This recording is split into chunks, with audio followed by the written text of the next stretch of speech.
அடிச்சு ஓட விடுறதுன்னா அதுல ஸ்பெஷலிஸ்டே தமிழ்நாட்டு மக்கள் தான். எந்த வகையில வந்தாலும் கண்டுபிடிச்சு சாத்துன்னு சாத்தி ஓட விடுவாங்க. ஆனா நமக்கு பதிலா நீதிமன்றமே அடிச்சு ஓட விட்டுருக்கு தமிழ்நாட்டுல. அதுதான் ஸ்பெஷல் ஐட்டமே. ஏன்னா ராமர் பாதத்தை தூக்கிட்டு நாங்க பேரணி போறோம், ஊர்வலம் போறோம் அப்படின்னு சங்கிகள் கிளம்ப, நீ ஊர்வலம் போனா எத்தனை இலவ வெளுத்து விடுவேன்னு எங்களுக்கு தெரியும் அப்படின்னு பொல்லேர்னு புடனில் அடிச்சு ஓடு, இந்த வேலை தூக்கிட்டு வராது அப்படின்னு உயர் நீதிமன்றம் அடிச்சு அனுப்பியிருக்கு. நாம நிறைய விஷயங்களை பார்க்காமலே விட்டுறோம் அல்லது பேசாமலே விட்டுறாங்க. இந்த யாத்திரையின் மூலமாக இந்தியாவினுடைய சமய ஒற்றுமையை, இந்திய மக்கள்கிட்ட இருந்த ஒரு பிணைப்பை, அன்பை, இதையெல்லாம் செதச்சது யாருடான்னா இந்த காவி கும்பல் தான், சங்கி பயல்க தான். அதுலயும் குறிப்பா யாத்திரை போறனால யார் வீட்லயும் இளவலுக்க போறாங்கன்னு அர்த்தம், கொத்தா தாலி இருக்க போறாங்கன்னு அர்த்தம். இந்த கும்பல் இந்தியா முழுது இந்த வேலை தான் பார்த்துச்சு. உங்களுக்கு தெரியுங்க, ராம ஜென்ம பூமின்னு சொல்லிட்டு அப்படியே கிளம்பி போய் ஆயிரக்கணக்கான பேர் செத்தாங்க. கலவரம் பண்ணி வீட்டுக்குள்ள நுழைஞ்சு எல்லாரையும் கொண்டு குமிச்சிச்சு இந்த கும்பல், இந்த காவி கும்பல். அதே போல நாங்க கரசேவை போனோம் அப்படின்னு இந்துக்களையே எரிச்சு கொண்டுபிட்டு அந்த பழைய இஸ்லாமியர்கள் மேல போட்டு கிட்டத்தட்ட 59 பேர் செத்ததுக்கு பல ஆயிரம் இஸ்லாமியர்களை கொண்டு புதைச்சானுங்க. அதுல முடிஞ்சிச்சா? கிருஷ்ண ஜெயந்தியா இருக்கட்டும், விநாயகர் சதுர்த்தியா இருக்கட்டும், இஸ்லாமியர்கள் ஏரியாக்குள்ள போறது, அங்க ஏழ்றையை கூட்டுறது, கெட்ட வார்த்தையில திட்டுறது, கல்லெடுத்து எரியிறது, அம்பு விடுறது, இதெல்லாம் பண்ணி ஏழ்றையை கூட்டு வந்து நிற்கும். அப்புறம் எல்லா நேரம் வேடிக்கை பார்க்க மாட்டாங்கல்ல, அங்க இருக்கிறவங்க 4 புடனில போட்டோன்னே தெரிச்சு ஓடும். அது மட்டும் இல்லைங்க, மதத்தின் பெயரால் இழிவாக நடந்து கொள்கிற ஒரு சங்கி கூட்டம், மனித குலத்திற்கே எதிரான கூட்டம். நீங்க இஸ்லாமிய குழந்தைகளை, இளைஞர்களை, சிறுவர்களை, பெரியவங்களை, பெண்களைன்னு யாரை பார்த்தாலும் ஜெய் ஸ்ரீராம் சொல்ல சொல்லி அடிக்கிறது. அப்புறம் அவங்கள பிடிச்சி மாடு கறி தின்றாங்கன்னு அடிக்கிறது, அவங்க வீட்டை இடிக்கிறது. ஒரு பதட்டமான சூழ்நிலையில இங்க கடவுளின் பெயரால் சிறுபான்மை மக்களை வச்சிருக்கு இந்த கும்பல். இல்லைன்னா ஏதாவது முஸ்லீம் கோயிலை பார்த்து இதுதான் இந்து கோயில், இது முருகன் கோயில், இது பிள்ளையார் கோயில்னு எதையாவது கிளப்பி விட்டு அங்க ஒரு 7.5 இழுத்துட்டு வரலாம். பாபர் மசூதியே அப்படிதானுங்க. பாபர் மசூதிக்குள்ள போய் ராமர் சிலையை வச்சுதானே 7.5 இழுத்துட்டு வந்தானுங்க இவனுங்க. ரொம்ப நாளாக இருந்த ஒரு கற்பனை கதையெல்லாம் உண்டாக்கி கொண்டு வந்து ஒரு வழியாக கோயிலை கட்டி விட்டாங்கன்னு வச்சுக்கோங்களேன். அங்கே 7.5 கூட்டினதே அங்கே ராமர் பிறந்தாருன்னு ராமர் சிலை தூக்கிட்டு போய் வச்சுதானே. இன்னைக்கு என்ன கையில் எடுத்திருக்கிறானுங்க, நாங்கள் கிருஷ்ண ஜென்ம பூமியை வென்றெடுக்க போகிறோம் அப்படின்னு ஊராக இருக்கிற மசூதிக்குள்ளா லிங்கம் இருக்கு, கிருஷ்ணன் ஜலம் இருக்குன்னு சொல்லி அவுத்து விட்டுட்டு இருக்கிறானுங்க. இந்த இடத்துல தான் இதை இடிச்சுட்டு தான் இங்கே மசூதியே கட்டப்பட்டதுன்னு பொய்ய சொல்லிட்டு தர்றானுங்க. ஞானவாபி மசூதி எவ்வளோ பழமையான மசூதி, அந்த மசூதிக்குள்ள லிங்கம் இருக்குன்னு சொல்லிட்டு அதை ஆராய்ச்சி பண்ணுது தொல்லியல் துறை, அது நீதிமன்றம் அனுமதி கொடுக்குது, அவங்க வழிபடலான்னு உத்தரவு கொடுக்குது. இது என்னையா நாடா இல்ல சுடுகாடா? இன்னொரு கும்பல் கிளம்புதுங்க. தாஜ்மஹால்லாம் ஷாஜகான் கட்டலங்க, அது ஒரு சிவன் கோயில். அதனாலதான் கீழே இருக்கிற ரூம் எல்லாம் அடைச்சு வச்சிருக்கிறாங்க, ஏன்னா உண்மை தெரிஞ்சிரும்ன்றது. தாஜ்மஹால் என்ன நினைச்சிட்டு இருக்கீங்க, அது ஒரு சிவன் கோயிலுங்க. அதை மக்கள் கண்டுபிடிச்சிடக்கூடாதுன்னு தான் பாதாள அறையப்புறம் பூட்டி வச்சிருக்கிறான், அதுக்குள்ளதான் சிலையெல்லாம் இருக்கு அப்படின்னு கிளப்பி விட்டு அப்புறம் தொல்லியல் துறை உள்ள போய் ஆய்வு பண்ணி அப்படி ஒண்ணுமே கிடையாதுன்னு சொன்ன பிறகு வாய் விட்டு இருந்தாங்க. இப்பயும் அந்த வேலையை கிளப்பிட்டு இருப்பாங்க அப்பப்போ. ஆக இந்த கும்பலுக்கு இந்த நாட்டினுடைய வளர்ச்சி முக்கியம் இல்லை, இந்த நாட்டு மக்களினுடைய நிம்மதி முக்கியம் இல்லை, இந்த நாட்டு மக்களை அரவணைத்து சகல பகுதியிலும் வளர்ச்சியை கொண்டு போகணுன்றது முக்கியம் இல்லை. கார்பரேட்டை வளர்த்து விடணும், காலில் விழுந்து காசை பொறுக்கணும், தான் நல்லா இருக்கணும், மற்றவன்லாம் அடித்து ஓரம் கட்டி வைக்கணும், தனக்கு ஒரு அடியாலாம் இங்கே இருக்கிற ஜெய் ஸ்ரீராம் சொல்கிற ஒரு முட்டா கும்பலை தூக்கிட்டு வந்து வச்சுக்கிட்டு எல்லா வேலையும் பார்க்கணும். இந்த கேடுகட்ட அரசியல் அவங்களுடைய பேசிக் ஃபார்முலா, புரியுதுங்களா? இப்போ நீதிமன்றங்களும் அதுக்கு துணை போகிறதுனால, ராமர் கோயில் அப்படி தானே கட்டினாங்க, நீதிமன்றங்களும் துணை போகிறதுனால இன்னும் அவங்களுக்கு சௌகரியமாக போச்சு. நம்ம என்ன கேட்டாலும் நீதியாக கொடுக்க போகிறாங்க, தீர்ப்பாக கொடுக்க போகிறாங்க, அப்புறம் என்ன பிரச்சனை அப்படின்னு ஒரு சூழலுக்கு அவங்க சந்தோஷப்பட்டுட்டு இருக்கிறாங்க.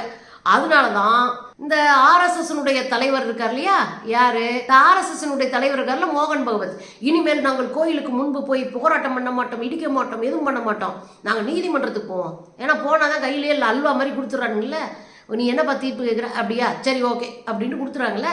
அதனால இந்த கும்பல் இப்படி எகிரிட்டு இருக்கு. இந்த சூழ்நிலையில் இந்தியா முழுவதும் கலவரங்களை இப்படித்தான் திட்டமிட்டு ஏற்படுத்துறாங்க.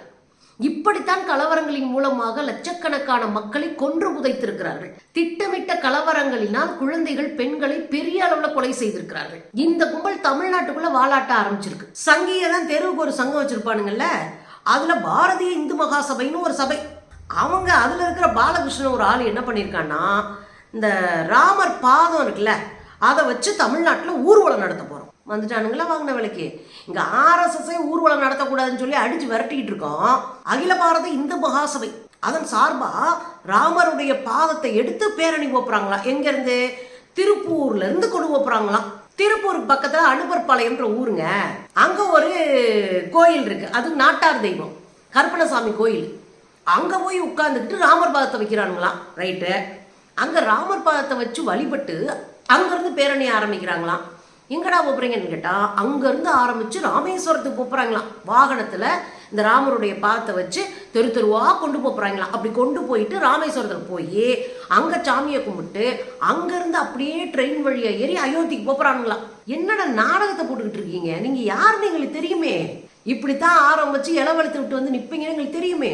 ஒரு செத்து போன ஊர்வலம், ஒரு பணத்தை தூக்கிட்டு ஊர்வலம் போறீங்க. அதுலயே நூற்றுக்கணக்கான கடைகளை காலி பண்ணி அண்டாவை திருட்டிட்டு போனவங்க நீங்க, பிரியாணியை திருட்டிட்டு போனவங்க நீங்க. என்ன யோகியத்தில் நடத்துவீங்க? ஒரு பிள்ளையார் சதுர்த்தி ஊர்வலத்திற்கே ஊரை பூரா அங்கே 7:30 கூட்டிட்டு போவீங்க. இதுல ராமர் பாதத்தை தூக்கிட்டு போறானுங்களாம். தூக்கிட்டு போய் அப்படியே பூஜை நடத்தி எதுக்குடான்னு கேட்டா ராமர் கோயிலை நல்லபடியா கட்டி முடிச்சு திறப்புலா வச்சோம்ல அதை கொண்டாடுறானுங்களாம். இவனுங்க ரீசனை கண்டுபிடிப்பானுங்க பாரு. அப்பா பாப்பா நம்மெல்லாம் அவங்ககிட்ட பிச்சை வாங்கணுங்க. அப்படி ரீசனை கண்டுபிடிச்சு உள் வேலை பார்க்கறது. கடைசியில் என்ன பண்ணிச்சு நம்ம போலீஸு, டே உன்னை பற்றிலாம் தெரியும்டா, ஓரமா போடா, உனக்கெல்லாம் கிடையவே கிடையாது, இந்த சிலையை தூக்கிட்டு போகிறது, பாத்தை தூக்கிட்டு போகிறது அப்படி இப்படின்லாம் இங்கே வராதுன்ட்டாங்க. ஏற்கனவே ராமர் பாதம்ன்ற கான்செப்ட் ராமேஸ்வரத்தில் இருக்குது. அங்கே ராமர் பாதம்னு ஒன்று வச்சு சாமி கும்பிட்டுட்டு இருக்கிறாங்க. ஒரு கல்லில் கூட ராமர் பாதம் மாதிரி ஒன்று இருக்கும், ஒரு கால் தடம் இருக்கும், அதை வச்சு சாமி கும்பிட்ற பழக்கம் அங்கே இருக்கு, நான் பார்த்துருக்கேன். இப்போ அதை தூக்கிட்டு தமிழ்நாட்டில் வித்தியாசமா ஒரு பேரணியை திரட்டி அதன் மூலமா இந்து மக்களை அணிதிரட்ட போறாங்களாம். இங்க பாரு, தமிழ்நாட்டில் எந்த வகையிலும் உன் பருப்பு வேகாது. ஏற்கனவே கொன்னேன் அதையே நம்ம ஆட்டுக்குட்டியே, அதுவே என் மண் என் மக்கள் யாத்திரை போய் புடனிலே பொலேன்னு வாங்குச்சு. எப்படின்னு கேட்குறியா? தொடக்கத்துக்கு ஒரு மீட்டிங் முடிச்சு ராமேஸ்வரத்தில் தான் தொடக்க விழா, எண்மண் எண் மக்கள் யாத்திரையினுடைய தொடக்க விழா அங்கே வச்சார். அமித்ஷாவில இருந்து அத்தனை மந்திரி அங்கே தான் கும்மி அடிச்சுட்டு இருந்தாங்க. ஆனால் பார்த்துக்கங்க, இது புண்ணிய பூமி, இது ஆன்மீக பூமி, இங்கே மக்கள் எல்லாம் அப்படியே வந்து கும்பலாக வந்து நின்று ஆதரிச்சிருவாங்கன்னு நம்பிச்சுங்க அந்த பீஸுங்க. அதனால தான் ரொம்ப நாளாக சொல்லிட்டு இருந்தாங்க, அடுத்து நம்ம 56 இன்ச் மோடி அவரை தூக்கிட்டு வந்து ராமேஸ்வரத்தில் நிற்க வச்சு நாங்கள் ஜெயிச்சு காட்டுவோம் தமிழ்நாட்டில் அப்படின்லாம் உருட்டுச்சுங்க. கடைசியில் என்ன ஆகி போச்சுன்னா, எண்மண் எண் மக்கள் யாத்திரையில பூரா காலிச்சேரா போன உடனே கதறிட்டானுங்க. ஐயோ, இந்த ஊர்க்காரங்க திருந்த மாட்டாங்க மாப்பிள்ள, கோயில் வச்சிருந்தாலும் திருந்த மாட்டானுங்க, சாமி கும்பிடணும் திருந்த மாட்டானுங்க, இந்த ஊருக்குள்ள நம்ம ஒன்றும் பண்ண முடியாது மாப்பிள்ளன்னு தெரிச்சு ஓடினாங்க. அப்புறம் நம்ம பீஸ் எதாவது செஞ்சு ஓட்டு பொறிக்கலாம் தெருவா நடந்துச்சு. ஊருக்கு 10 கோடி ரூபாயை வசூல் பண்ணிச்சு. கிட்டத்தட்ட இதுலயே 1000 கோடி ரூபாய்க்கு மேலே வசூல் பண்ணியிருக்கோம். வாங்கி வாயில ஓட்டுக்கிட்டு ஜம்முன்னு எண்மண் எண் மக்கள் யாத்திரையில் நான் தமிழ்நாட்டவே கட்டி போட்டேன் அப்படின்னு ஒரு பிம்பத்தை கட்டமைச்சு மேலே இருக்கிறவங்களே ஏமாத்தி தெரிஞ்சு இந்த ஆட்டுக்குட்டி. அதனால தான் இவங்க பூரா ஜெயிச்சிருவாங்களாக்குன்னு அவனுங்களாம் 1000 கோடி ரூபாய் கொடுத்தானுங்க தேர்தலுக்கு. அதையும் மொக்கையா போட்டுட்டு உட்காந்துக்குச்சுங்க. ஏன்னா அதுங்களுக்கு தெரியும் நம்ம ஜெயிக்க மாட்டோம்னு. சும்மா வாயிலே வடை சுட்டு போவோம், 1000கணக்கான கோடி வருதுல, எவன் அப்பா வீட்டு காசு வாங்கி பையில போடுவோம் மாப்பிள்ள அப்படின்னு தெளிவாக இருந்துச்சுங்க.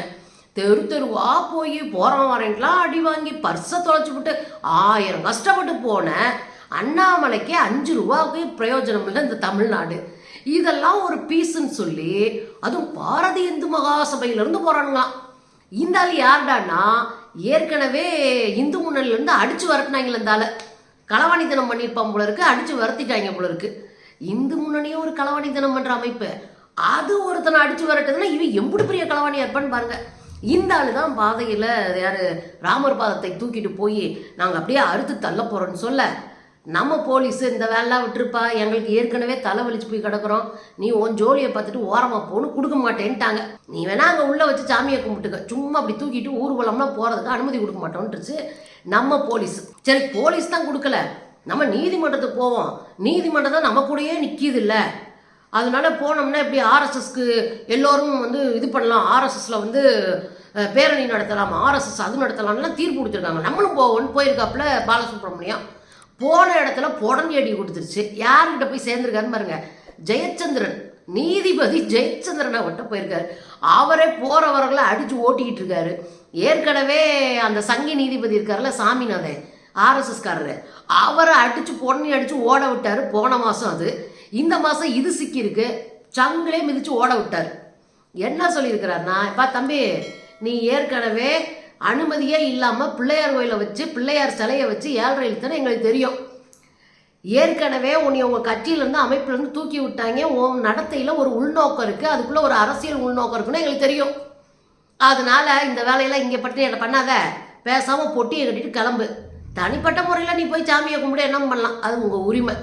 ஆனால் இந்த ஊர்வலமாக எடுத்துகிட்டு போகிறேன், நான் மொத்தமாக கிளம்பி போகிறேன் அப்படின்ற வேலையெல்லாம் இங்கே வச்சுக்கிறாத அப்படின்னு நீதியரசர் ஜெயச்சந்திரன் மூஞ்சில் அடிச்ச மாதிரி சொல்லி சங்கிகளை கதற விட்டு பதற விட்டு பந்தாடி விட்டுருக்கிறாரு நம்ம நீதியரசர். எனக்கு சந்தோஷங்க. ஏதாவது ஒரு வழியில் உள்ள நுழைஞ்சிட மாட்டோமா, ஏதாவது வழியில் 2026 ஒரு 4 சீட்டு ஜெயிச்சிட மாட்டோமா, எங்கள் காலில் நாங்கள் நின்று ஜெயிச்சோன்னு சொல்ல மாட்டோமா அப்படின்னு இங்கே சங்கி கும்பல் எத்த திண்டா பித்தந்தீருன்னு அலைஞ்சிக்கிட்டு இருக்கேன். ஆனால் பாருங்க, எல்லா நேரமும் ஒரே மாதிரி இருக்காரு. ஜெயச்சந்திரன் நீதிபதி மாதிரி நல்லவங்களும் இருக்கத்தானே செய்வாங்க, சட்டத்தை மதிக்கிறவங்களும் இருக்கத்தானே செய்வாங்க, அரசியல் சாசனை காப்பாற்றணும்னு நினைக்கிறவங்களும் இருக்கத்தானே செய்வாங்க, மக்கள் நல்லா இருக்கணும், மக்கள் ஒற்றுமையாக இருக்கணும், மக்கள் நிம்மதியாக இருக்கணும்னு நினைக்கிறவங்க இருக்கத்தானே செய்வாங்க. அப்படி ஆளுகிட்ட இந்த காவியல் போய் சிக்கிக்கிட்டு அசிங்கப்பட்டு சாதுங்க. அப்படி ஒரு இன்சிடென்ட் தான் இந்த ராமர் பாத ஊர்வலம். தொடக்கத்திலே முடிச்சு விட்டாங்க நம்ம ஆளுங்க.